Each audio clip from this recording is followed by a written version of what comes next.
piso na halaga ng droga ang nasabat sa tatlong naaresto ng Regional Police Drug Enforcement Unit o RPDU-6 sa isinagawang drug buy-bust operation sa Barangay Santo Niño Norte, Arevalo, lungsod ng Iloilo, alas 10 ng umaga kahapon Pebrero 27.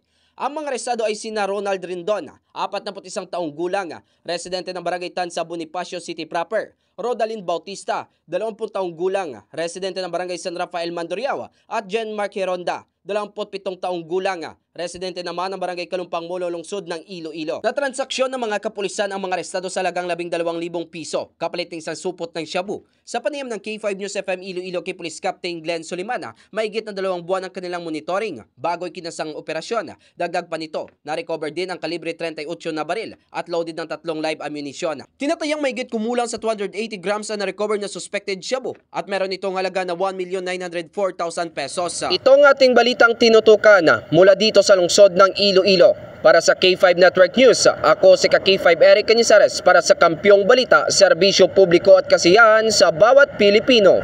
K5 News FM. This news is brought to you by: do you feel tired all the time? Do you have frequent infections? Do you have always cold? It's a sign of low immune system. Boost your immune system with Clinica D3 Bio, antibacterial, natural antioxidant, immune system booster. Clinica D3 Bio has vitamin D3, lauric acid, and monolurine to fight against all viruses. Try Clinica Vitamin D3 with Coccus nocifera.